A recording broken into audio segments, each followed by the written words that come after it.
My Fellow Americans, When the President Turns Whistleblower. Written and narrated by Martin Ison. Chapter 1. Chopin's Nocturne filled the room. Notes rising and falling like windswept petals as the musician closed his eyes and, transcending conscious thought, played his favourite piece for the final time. The music soothed his spirit and melted away the stress that would otherwise have driven him to deep depression. These would be the last sounds to drown out the shouts and screams of outrage in his mind, the final strains of sanity in an insane world. With an artist's touch, he played the famous Polish composer's musical legacy left to the world, while he contemplated his own, very different legacy, the truth. That rare and most valuable commodity for which he must now pay the highest price. His plan was in place, and like a rumbling, runaway train, the wheels were in motion and gathering pace, unstoppable. An unfamiliar wetness on the piano keys brought him back to reality. Tears. He did not realise that he'd been crying. He loved his life.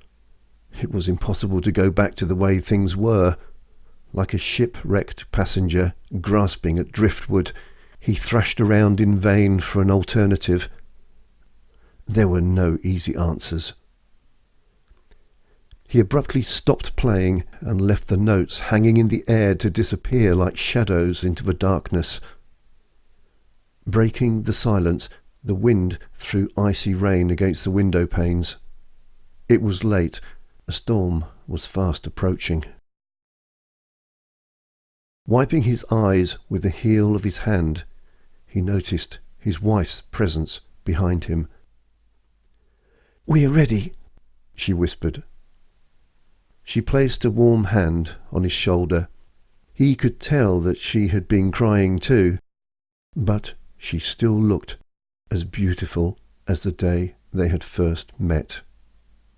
He wanted to tell her that everything had been a terrible mistake, and that they had been granted a last-minute reprieve, but there was no way to turn back now. She sensed the guilt creeping into his heart and wanted to help steady his nerves. They had both agreed on this plan, and that was how they would see it through. Together. This woman was his strength, his love, his life, but they were not only responsible for themselves. He thought about their two daughters. Were they ready for this journey? And the children? Her expression showed a resolve he had never seen before. "They're already in the car, asleep. I've given them their medicine." "I'm so sorry. I couldn't bear to..." "For the journey." She put her finger to his lips and hushed him gently into submission. "We've done talking," she said. I can't discuss it anymore. I won't. We have to do this. We decided it's for the best. We can't back out now." He was forever in awe of her strength and always grateful for her courage whenever he was at a low ebb. What had he ever done to deserve someone like this in his life? Rising from the piano, he took her in his arms and embraced her. Like spirits entwined, they knew, hoped, their love for each other would last an eternity. Now, quite calmly, they walked hand in hand through this historic ranch house. She had been right. The time for talking was now over, and they both understood what they had to do. This was the end game. The final scorched earth policy to snatch victory from defeat. The move that removes all valuable pieces from the chessboard to protect the sovereign. The ultimate sacrifice. In many ways, it was just the beginning. Standing in the garage, they surveyed their vintage car collection. 6 cars, each one with its own personality. She had joked in the past about her husband's love of these 1950s classics, calling them his 6 other wives. With trembling fingers running along its lines, he walked past the Buick Skylark and stopped at the Aztec Red Cadillac Eldorado. Its factory-perfect bodywork glistened, one of the most expensive cars of its day. The 1950s, a time when America was at its most positive, most respected and admired on the world stage. How times had changed. He had many fond and carefree memories of driving along the country lanes of New England, kicking up the swirls of leaves in the fall. Today's journey, however, was to be much shorter in distance, but an infinity in time and space. He looked inside the Cadillac at his 2 daughters sitting in the rear. One lay with her head leaning on the window, the younger using her older sister's lap as a pillow. They were fast asleep. The medicine was doing its job. A wave of guilt and sadness engulfed him. How could he do this to his 2 beautiful treasures? But there was no choice. The alternative would be unimaginably worse for them to endure and for him to witness. The lesser of 2 nightmares, it would be easier this way. At least he, and not some crazed psychopaths, would be in control. He tried the handle and the door opened as smoothly as though the car was standing in a showroom on display.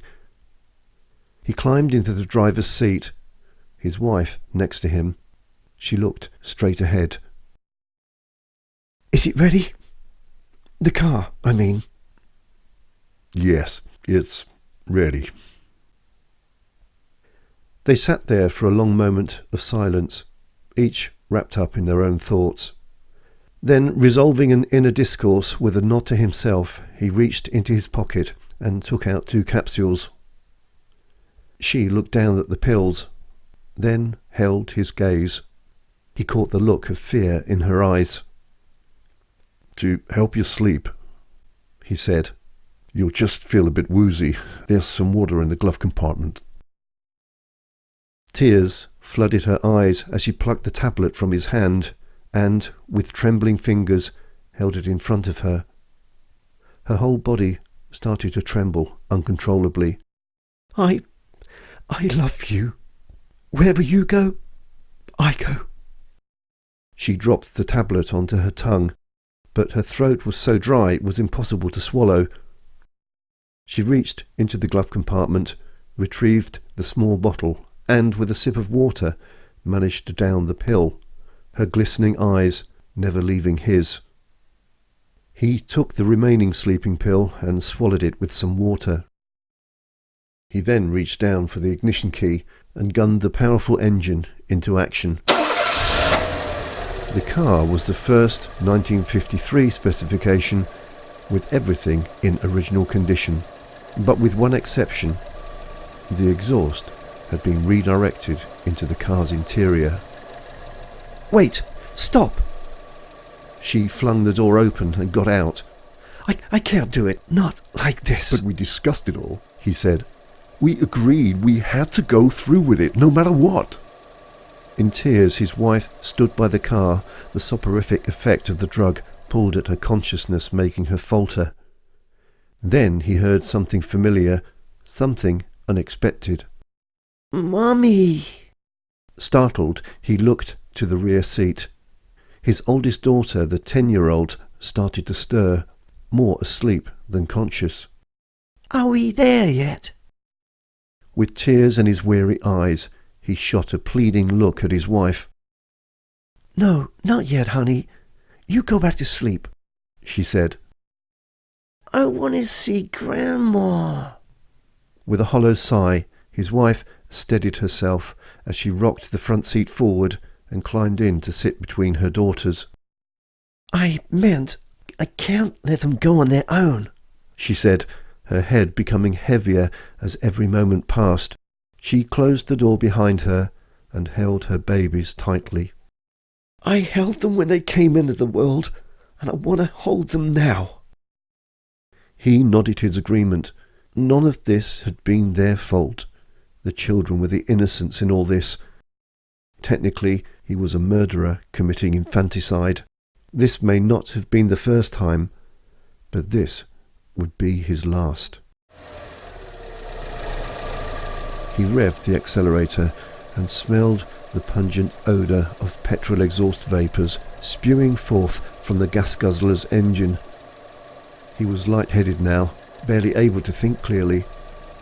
In the rear view mirror he saw the loved ones he had lived for and would die for.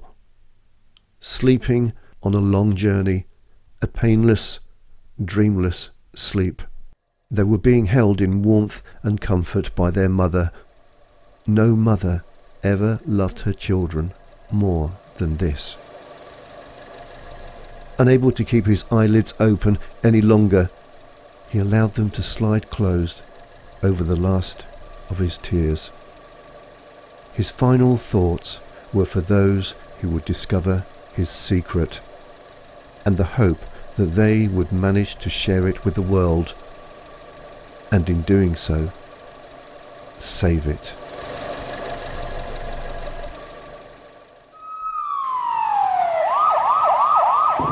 "Break it down." "But sir, this door is solid." "I don't care. Break that door down now." Special Agent Mark Lucas stood there in the rain, his suit soaked through. It was almost 3:30 on this windswept September morning, and without the headlight shining, it would have been as dark as midnight.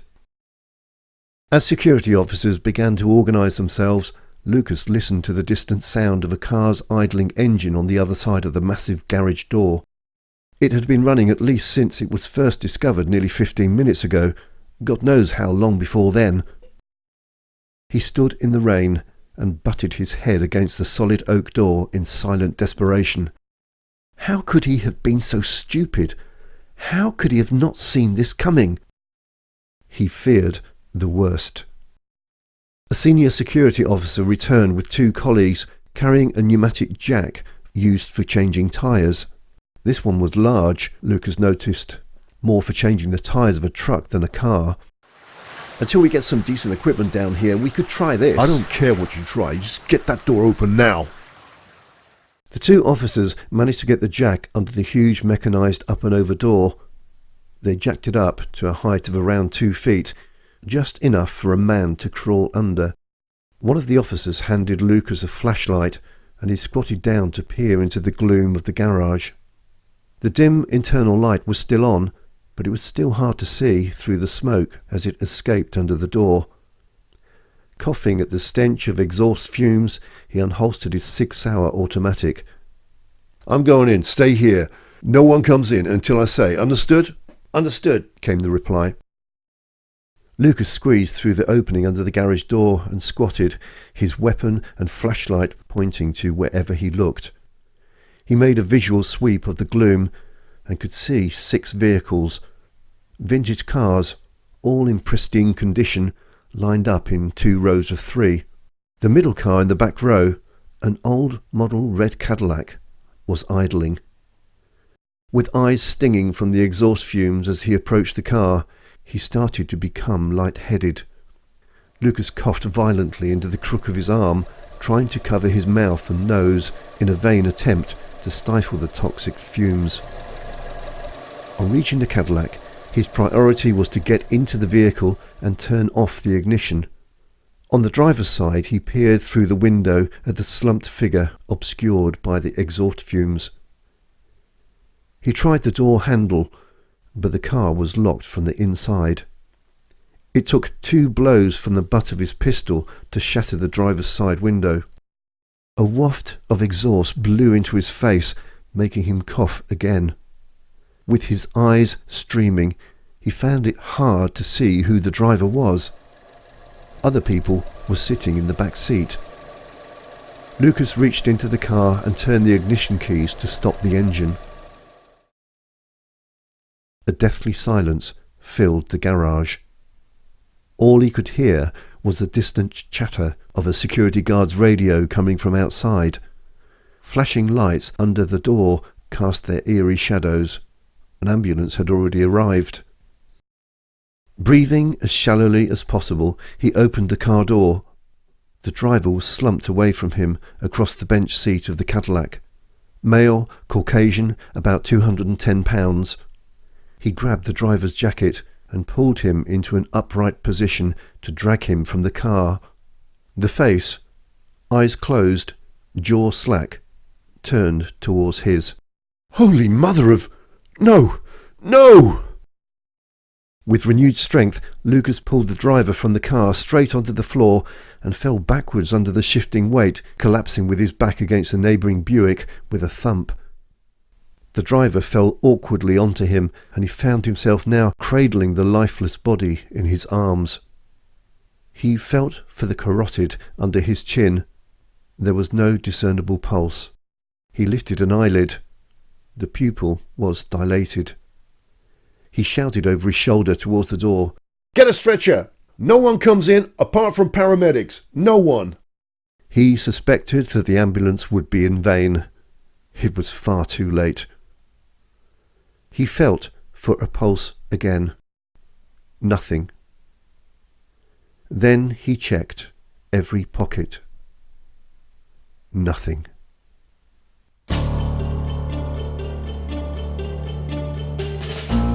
That was My Fellow Americans by Martin Ison, Chapter 1.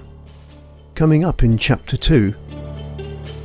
As the world reels from tragic news, a White House intern decides she has no other option other than to resign.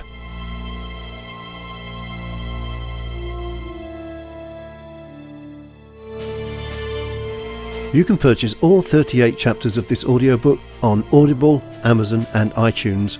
Printed and Kindle versions also available. Don't forget to like and leave your thoughts in the message box below, because the author would love to know your opinion.